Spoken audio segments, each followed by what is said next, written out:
아는 기자, 아자 정치부 임수정 차장 나왔습니다. 대통령이 윤핵관에 대해 강한 불만을 토로했다. 그리고 장제원, 권성동 의원의 이선 후퇴. 이 대통령과 윤핵관 사이에 뭔가 물밑에서 많은 일이 벌어지고 있는 것 같은데요.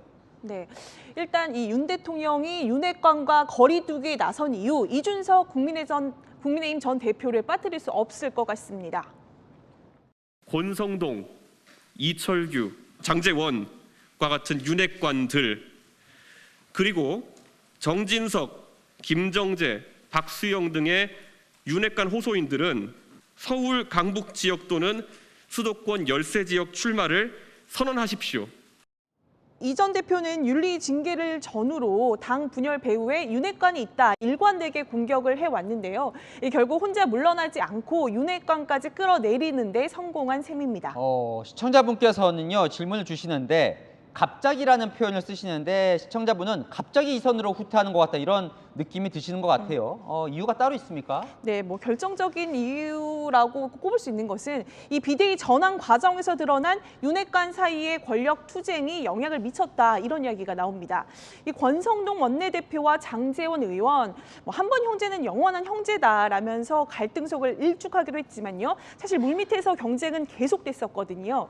이 전 대표의 징계 당시 권 원내대표는 자신이 이제 직무대행 체제를 맡아서 이걸 쭉 끌고 나가려고 했고 이 장 의원과 주변 의원들은 이 비대위를 주장을 했거든요. 결국 비대위 출범도 이끌어냈고요. 하지만 이 법원이 비대위 전환에 제동을 걸면서 결론적으로는 당 갈등이 더 격화되게 됐습니다.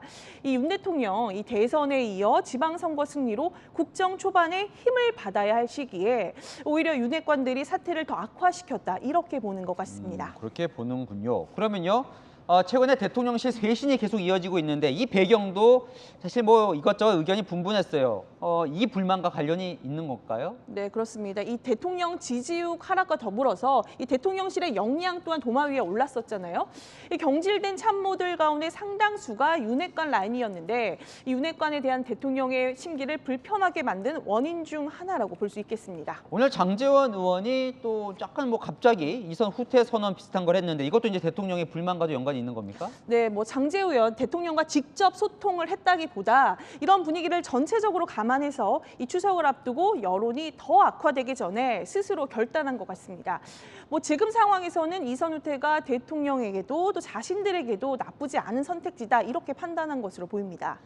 사실 뭐 윤핵관 하는데 윤핵관 하면 그러면 장제원, 권성동 두 사람으로 보면 되는 겁니까? 네, 뭐 두 사람을 축으로 해서 이철규 의원이나 뭐 윤학론 의원까지 한 4명 정도가 대표적인 윤핵관으로 꼽히는데요. 일단은 이 중심축인 권성동, 장제원 두 사람이 빠지면서 이 당분간 윤핵관들은 힘이 좀 빠질 수밖에 없을 것 같습니다. 지금 이제 이선 후퇴라는 표현을 쓰긴 썼는데요. 그럼 권성동, 장제원 두 사람은 어떻게 되는 건지 시청자분께서도 뭐 돌아올 가능성은 없는 거냐 이런 질문도 주십니다. 네, 뭐 대통령 성격상 완전히 내친다 이건 좀 아닌 것 같고 좀 거리두기다 이 표현이 좀 맞을 것 같습니다.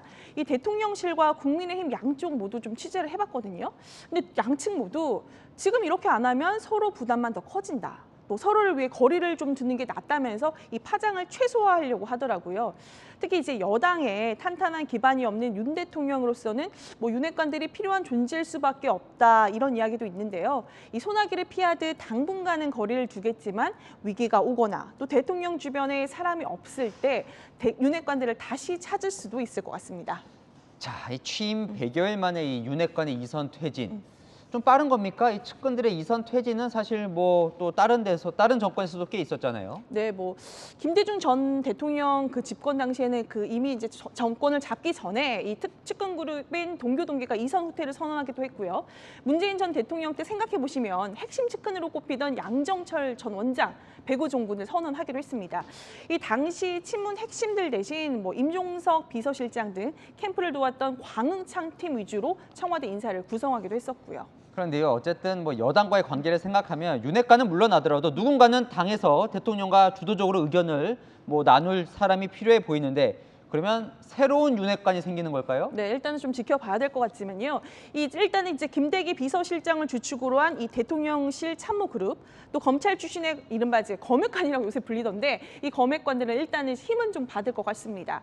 그리고 또 새로운 원내대표 선출과 전당대회를 거치면서 이른바 신윤핵관이 또 등장할 가능성도 배제할 수 없고요. 이 추석 전후로 이루어질 대통령실 인적 쇄신 결과에 따라서 윤핵관 인사들이 얼마나 살아남고 또 얼마나 속과내지냐에 따라서 윤핵관과 대통령 사이의 거리 가늠해 볼 수 있을 것 같습니다. 네, 여기까지 듣겠습니다. 아는 기자 임수정 차장이었습니다.